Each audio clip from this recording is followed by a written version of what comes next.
Hello, I'm Robert, and you're welcome here in my busy little shop. On today's episode of What's on My Workbench, belt. I tell you what, I feel very privileged to be handed this belt to work on. This is, I've been told, some Navajo silver and turquoise work, and I think it's just a beautiful belt. The lady that purchased it had me make another belt for her for a buckle she had. It's really a cool and very unusual buckle. Matter of fact, I'm going to go ahead and I'll put some photos or a photo here of the buckle, and you know what, I'll throw in one of the belt I made as well. You're going to recognize the belt. It's just you've not seen it in this color, I don't believe. So I'll throw a couple pictures in there and let you take a look at that.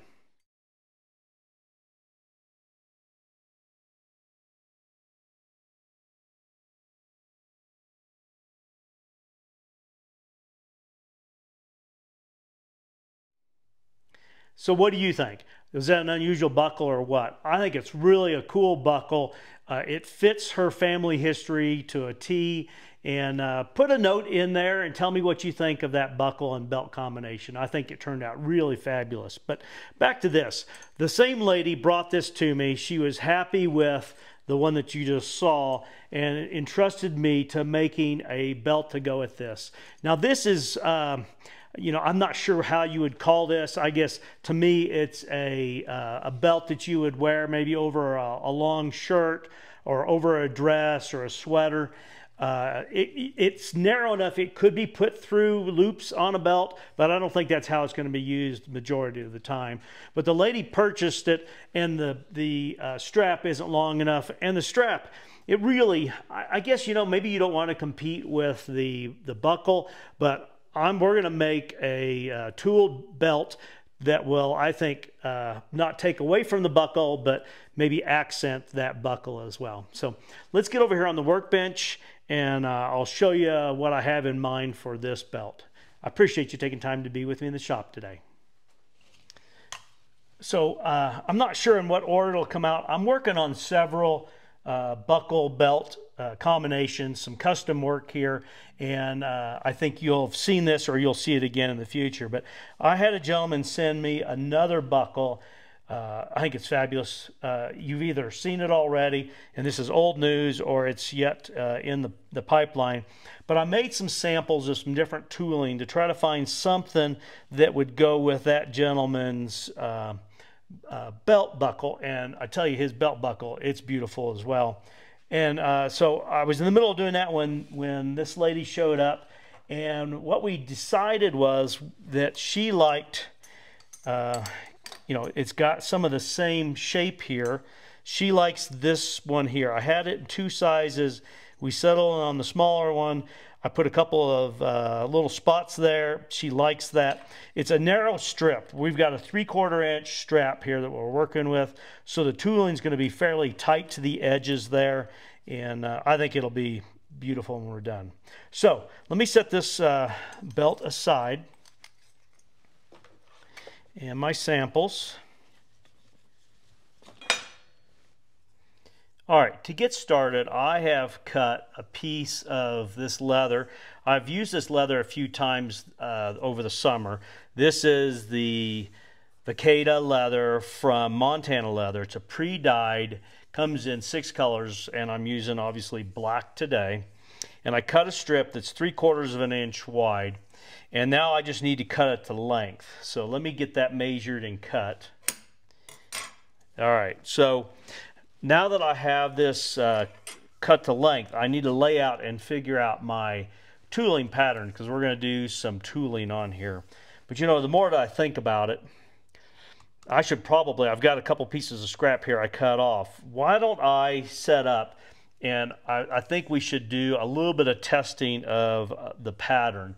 The pattern that the lady chose is simple enough, but this is a pretty narrow strip, so I need to see how it's going to look on there and see if there's any adjustments I need to do before I get started in there. So here are my 2 scraps, and let me get an English point on here. Just do a quick and easy English point. This is the new English point that I purchased from Landwerland Leather in Indianapolis not long ago. So I'm already getting to put it to use. Previously, I would have used a 1" and then try to adjust the look of it a little bit, but the 3/4 inch is, I think, much better. And it was $34.15 is what I paid for that from Landwehr and Leather out of Indianapolis. No website. If you want to order from him, you got to give him a phone call or visit him. I have my 2 test pieces here. I've got the English point on them like I'm going to have on the strap, and the next thing I need to do, I think, is get this pretty close to the edge. There's not any, like I said, there's no stitching in here. Let's lay this out and see how it's going to work out.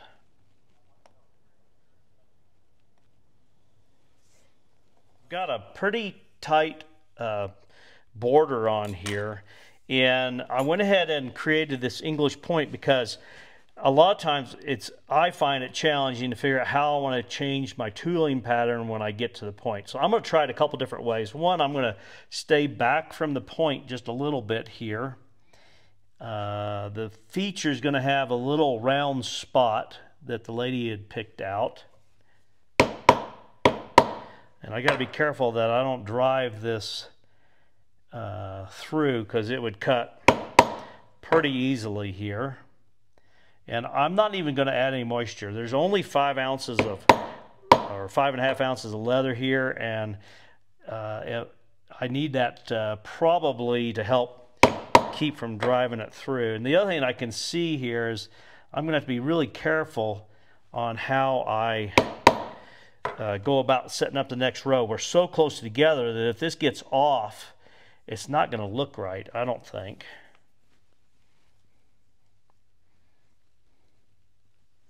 So I need to be the same distance back here from the tip to start.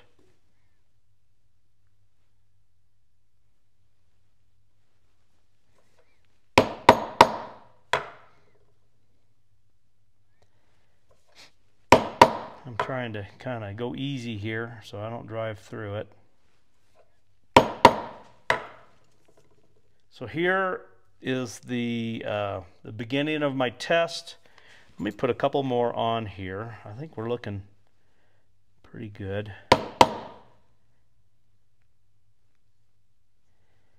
Well, I can see though that if I don't keep even from side to side, it's going to stand out pretty quickly. Especially my client wants a spot put on here.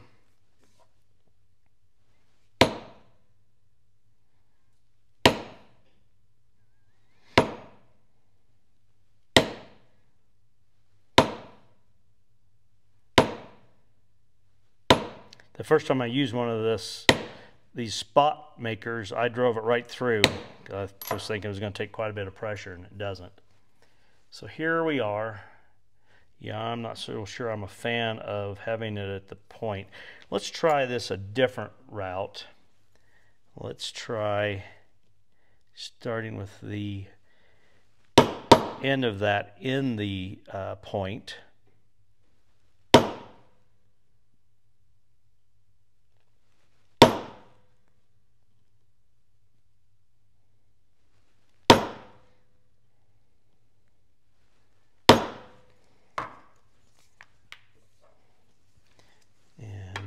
Let's go back this other direction on the other side now.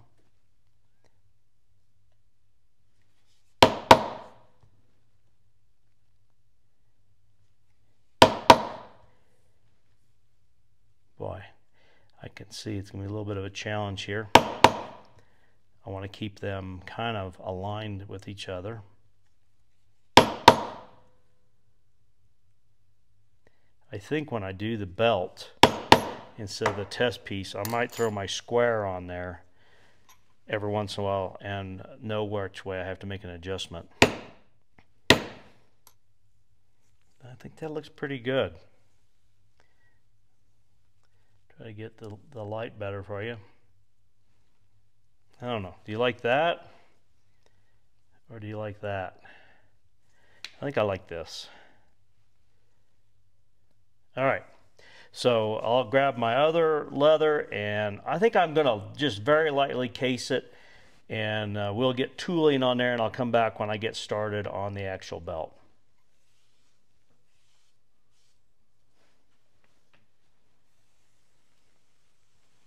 there's not a lot of leather here, so it doesn't need a ton of casing or moisture to do what needs to be done. All right, so we're ready. I've got a little bit of moisture in it here. I'm going to use this tool, and in case someone wants to know, it's a craft tool V406 that I'm using. So I guess let's get started here.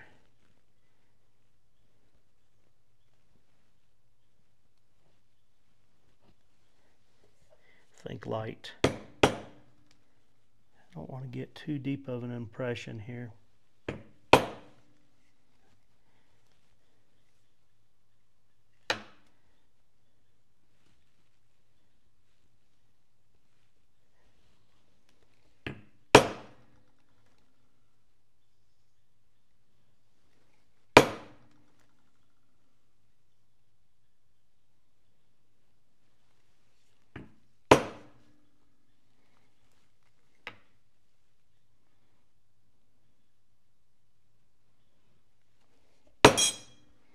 This would probably make a nice hat band.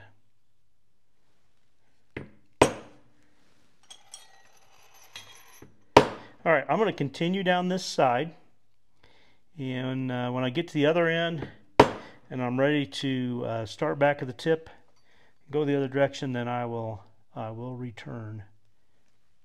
All right, so I came back to the tip, and now I'm working my way back.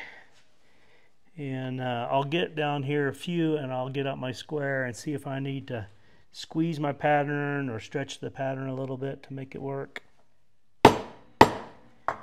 And keep an eye on my edge. There's, I can see here I need to stretch it out just a little bit.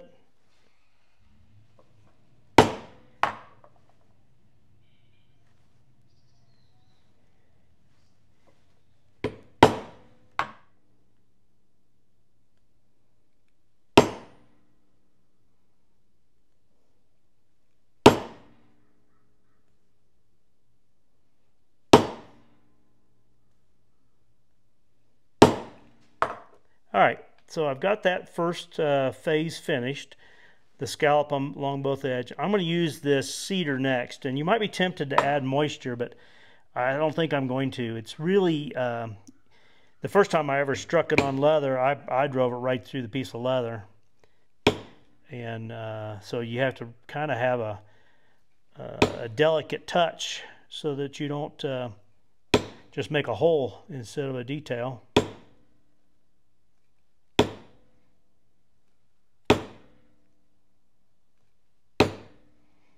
So I'm going to continue working my way down through here. And if it looks like my scallop is off a little bit, then I will, I think, push my spot a little bit to try to get it evened up some. I can see I was off a little bit here from side to side.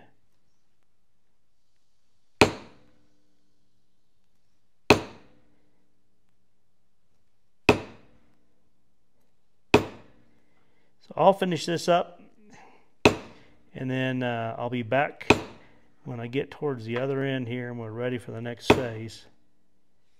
All right, so now we're ready. I've burnished the edges. We're ready now to put our first coat of resin on here, and I'm going to do that a couple of times on this. Part of the reason why is the back is raw, and I want to get it burnished down pretty smooth. And after this first coat, I may actually sand a little bit of the back of it. I think the tooling looks nice. The resin really highlights that with the sheen.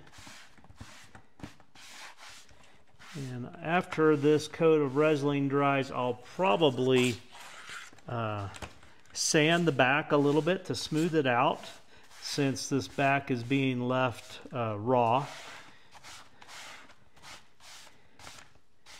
And that will give it a nice smooth finish. And once this is dry, then we'll, well, after the last coat's dry, we'll be ready to mount the hardware on here. And after that, we'll be able to get it back to our client.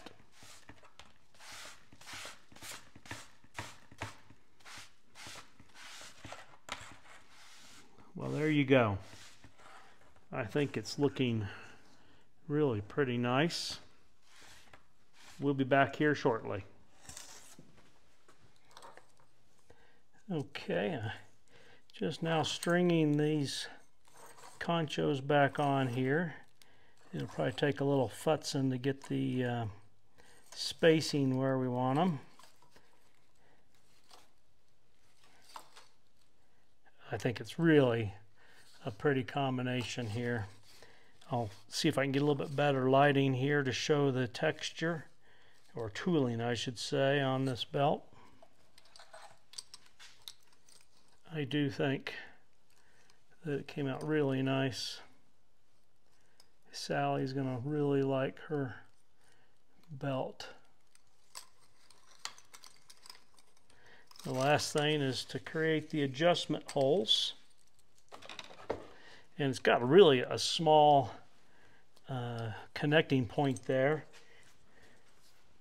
I'll use my scrap test piece to see what the right size hole is. I think that's about right. It's really kind of sharp there. You have to be careful. Boy, there's not much metal there. I could probably bend it over with my finger.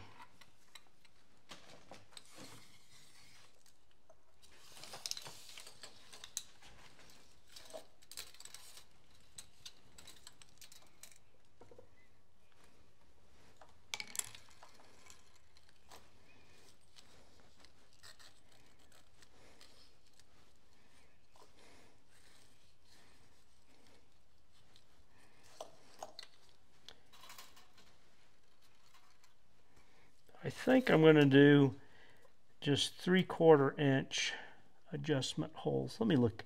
You know what might make sense is to space them every other one of these spots. That's an inch. I think that'll work.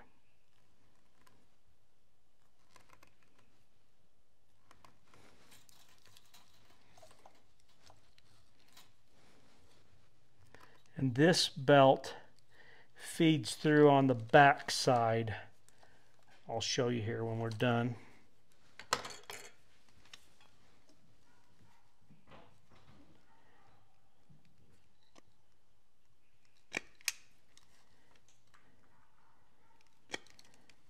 And this concho belt doesn't fit like you would think of a normal belt. When this comes around, it will just overlap here and latch in like that. So here we are. And these easily slide. I shouldn't say easily, but they are fairly easy to adjust, but they will stay put once you get them where you want them. They've got a band of, I think, copper here on the back. Let's turn the camera around. Well, there you go. I think it's a beautiful belt. I think that it'll bring years of pleasure.